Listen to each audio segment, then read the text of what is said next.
Welcome to Conversations Live. For more than a decade, we've brought you the best in books, entertainment, celebrity interviews, and current events.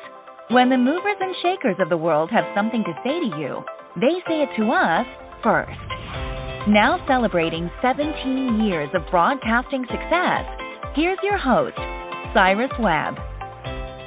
And welcome back, everyone, to Conversations Live. I'm your host, Cyrus Webb. Glad you all could join us once again, both for our radio audience here in Mississippi at WYAD 94.1 FM, as well as WYADonline.com. We're glad that you all could be with us. Also, those tuning in through our extended audience at iHeartRadio and Amazon Music Podcast. Glad you all could join us as well. I'm excited to welcome Jean-Pierre Isbouts to our program today. You know him as an author, filmmaker, and historian. He's given us some amazing books over the years working with National Geographic. One of the ones, of course, that's getting a lot of attention right now is In the Footsteps of Jesus. He also has a great virtual podcast he's been able to put together to kind of take us through that journey. We want to talk to Jean-Pierre not only about his love of history, but what it's been like for him to share that with all of you. Jean-Pierre, thank you so much for the time. Really appreciate it. Thank you, Cyrus, for having me. Jean-Pierre, I have to say, for myself, I've been following your work for quite some time. What I love is the perfect marriage that you have of your interest of not only history and art, but also I think, to be able to take us into places that we think we know or there are so many questions about.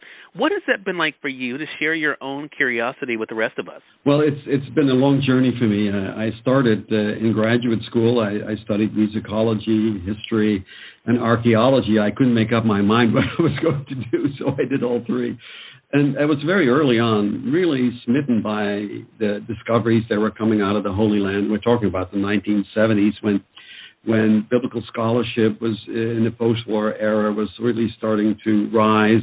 And the figure of the historical Jesus fascinated me because the Gospels are wonderful documents. They're wonderful stories, but there's lots of gaps. Partly because the evangelists wrote in the Mediterranean basin. Mark, for example, wrote in Rome. And so if you want to know about the practical aspects of life in Galilee, what was it like? What did you do in the morning when you woke up? Yeah. If you went across the Sea of Galilee, what would the boat look like? Where'd you get a boat? And how did you pay for it? All of these practical things the evangelists don't really address because they didn't live there.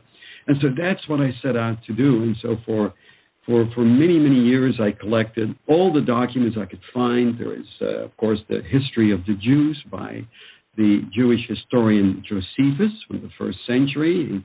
He lived in Galilee. He talked from his personal experience. And then there are wonderful Roman documents that most people perhaps may not be aware of, particularly records of agriculture in Egypt. And there is the Jewish Mishnah, which is a collection of debates that go back to the first century, possibly among the Pharisees.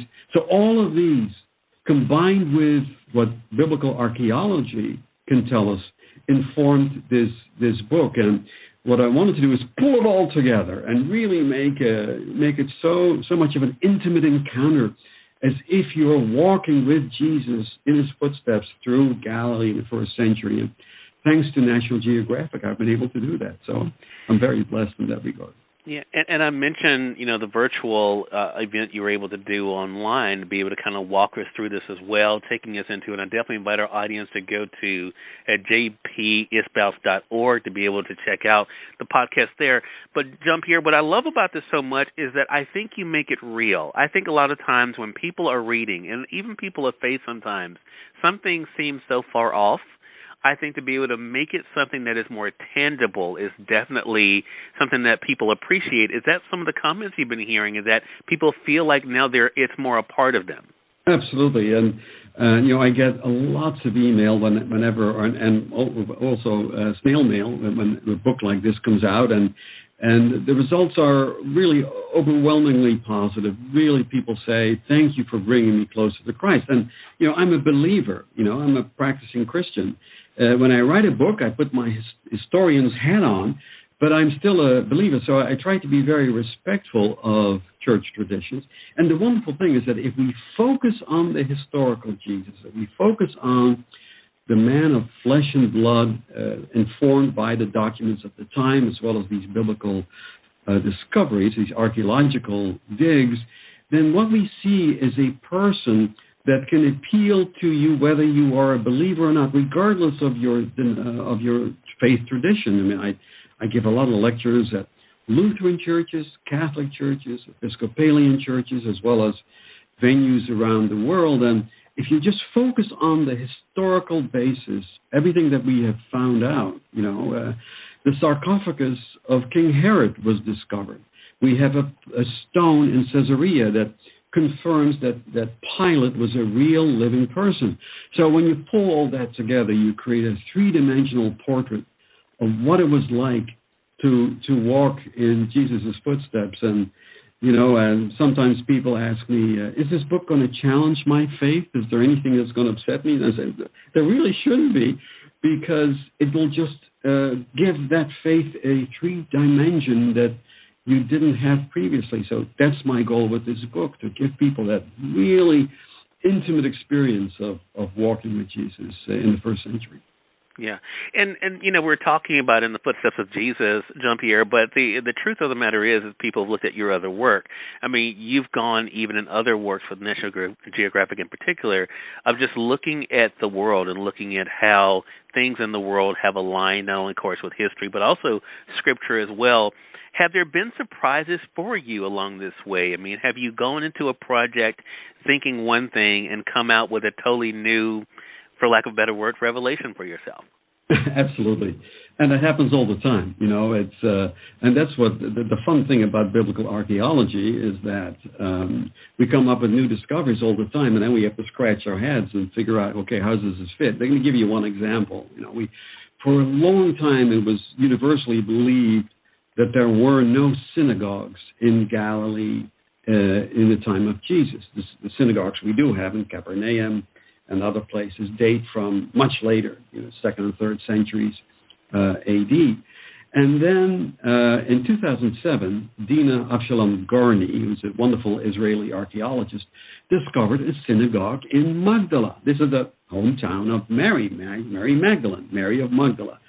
And that in itself is, of course, is wonderful. But underneath the floor of that synagogue was a coin, and it's dated to 27 A.D., which proves that the synagogue dates from at least 27 A.D., the time of Jesus. Yeah. And so that has completely upset the apple cart of biblical scholarship. And now everybody's scratching their head and say, wait a minute, so there were synagogues in the time of Jesus? So when Luke and when Mark talks about him speaking in a synagogue, that's really true? And the answer is yes. So these are wonderful ways in which biblical archaeological discoveries, as well as new things that we discover in the texts of the period, can really illuminate our understanding of Jesus. Yeah, what a great thing. And that's why books like yours are so important to the conversations that we're having, but also I think conversations like this are so important as well. I mentioned, of course, the virtual podcast. People can watch it on your website. How much fun was that for you? I know filmmaking is one of the things that you love, but what was it like for you to put that together for people around the world? Well, it was really great because, of course, many churches are still closed or partially closed. The church that I go to here in Santa Monica still has mostly Easter services outside. There's just a few inside, but very limited capacity. So, and I was talking to a friend of mine, Russ Levinson, who is the pastor of the Episcopalian Church in Houston, Texas. And he said, can you not do something for our parish? And I said, well, I can do a series of podcasts about Into the Footsteps. He said, oh, could you do that, please? And so I did. And what I did is I filmed myself on Zoom. I used lots of pictures. And people can see that on my website or on Vimeo. Just go to vimeo.com and search for In the Footsteps of Jesus. And you'll see 6 video podcasts where I take you through the Holy Land.